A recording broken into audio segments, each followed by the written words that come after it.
Hello everyone, আমরা কিন্তু সমুদ্র সৈকতে যাওয়ার জন্য প্রস্তুতি। আমরা কিন্তু অলরেডি কলাতলি বাস থেকে নেমেই আমরা হাঁটা শুরু করেছি বিচের দিকে। আমাদের কিন্তু যাওয়ার কথা ছিল হোটেলে আগে রেস্ট করার জন্য, কিন্তু আমরা মনকে শান্ত রাখতে পারিনি। তার জন্য আমরা কিন্তু সরাসরি হেঁটে রওনা দিছি বিচের দিকে। তো আমরা হেঁটে সামনের দিকে যাচ্ছি। এই সোনালি আলোর অভায় গায়ে মেখে কক্সবাজার কলাতলি সৈকতে পা রাখার স্বপ্ন কার না থাকে। কিন্তু আজ সকালটা একটু অন্যরকম ছিল। মেঘে ঢাকা আকাশ আর সিক্ত বাতাস নিয়ে আমি এসেছিলাম এই মনোমুগ্ধকর সৈকতে।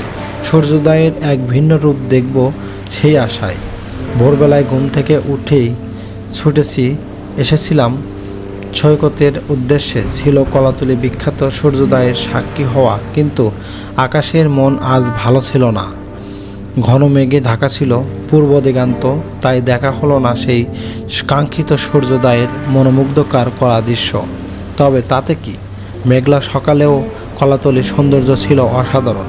এদিকে মেঘে ঢাকা আকাশ, অন্যদিকে সমুদ্রের গর্জন, এক অন্যরকম ভালো লাগা কাজ করছিল। এই মেঘলা সকালেও সৈকতে মানুষের আনাগোনা কম ছিল না।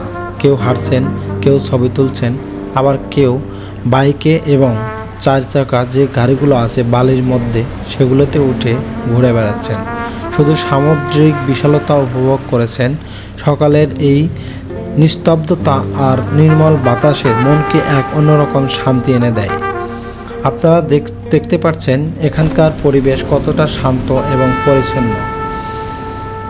সৈকতে ঘুরতে ঘুরতে যদি একটু ক্লান্তি আসে, তাহলে এখানকার ছোট ছোট রেস্টুরেন্টগুলোতে বা স্থানীয় দোকানগুলোতে বসতে পারেন এবং বসে সামুদ্রিক স্বাদ নিতে পারেন। যদিও সকালে বেশি কিছু দোকান খোলা থাকে না, এটি বেশিরভাগ সময় বিকেলবেলা আপনারা পাবেন। তবুও সকালে সিক্ত আর সমুদ্রের হাওয়া মনকে সতেজ করে তোলার জন্যই যথেষ্ট। সূর্যোদয় দেখতে না পারলেও মেঘলা সকালে কলাতলি এই রূপটা আমার কাছে ছিল এক নতুন অভিজ্ঞতা। প্রকৃতির নিজস্ব ছন্দে বাঁধা এই দৃশ্য মনকে শান্ত করে তোলে। শহরের কোলাহল থেকে দূরে এসে প্রকৃতির সাথে মিশে যাওয়া এক অন্যরকম অনুভূতি। সমুদ্রের ঢেউগুলো যেন জীবনের নতুন এক বার্তা নিয়ে এসে। বন্ধুরা, প্রকৃতি সবসময় তার শ্রেষ্ঠ রূপেই ধরা দেয়। হয়তো আজ সূর্যোদয় দেখতে পারেনি, কিন্তু কলাতলি এই মেঘলা সকালে সৌন্দর্য আমার হৃদয়ে চিরস্থায়ী হয়ে থাকবে। আপনারা যখনই কক্সবাজার আসবেন, চেষ্টা করবেন ভোরবেলায় কলাতলি সৈকতে আসতে। হয়তো আপনি সূর্যোদয়ের দেখা পাবেন, নয়তো আবার আমার মতো মেঘলা সকালের এক অন্যরকম অভিজ্ঞতা নিয়ে ফিরবেন। আমরা কিন্তু বাস থেকে নেমেই আমরা কিন্তু সমুদ্র সৈকতে চলে এসেছি, কারণ আমাদের ভালো লাগাটা সমুদ্র সৈকতের মধ্যেই ছিল। আমাদের মন এবং ভালোবাসা এবং আগ্রহটা সমুদ্রের মধ্যেই ছিল, যে কারণে আমরা আমাদের যে ব্যাগ এবং বেডিংপত্র নিয়ে আমরা সরাসরি বিচেই চলে এসেছি। আর আমাদের মনটা চেয়েছিল যে আমরা অবশ্যই সমুদ্র সৈকতে এখনই নেমে যাব, কিন্তু দুঃখজনক যে আমাদের বেডিংপত্র থাকায় আমরা কিন্তু নামতে পারিনি। তবে আশা করি আমরা বেডিংপত্র রেখে রেস্ট করে অবশ্যই আমরা আসব। আপনাদের পুরো সমুদ্র সৈকত ঘুরে ঘুরে দেখাবো।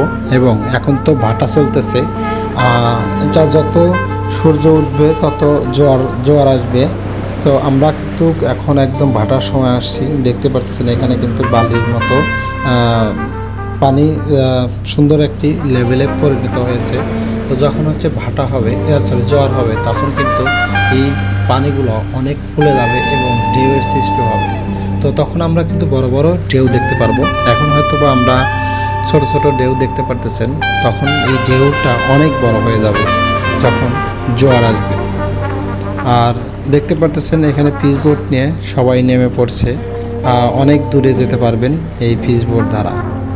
তো আমরা এখন বিদায় নিচ্ছি, দেখা হবে আমাদের রেস্ট করার পরে। আপাতত আমরা এখন হোটেলে যাব, ফ্রেশ হব এবং সমুদ্রে নামার জন্য প্রস্তুতি নিয়ে আসব।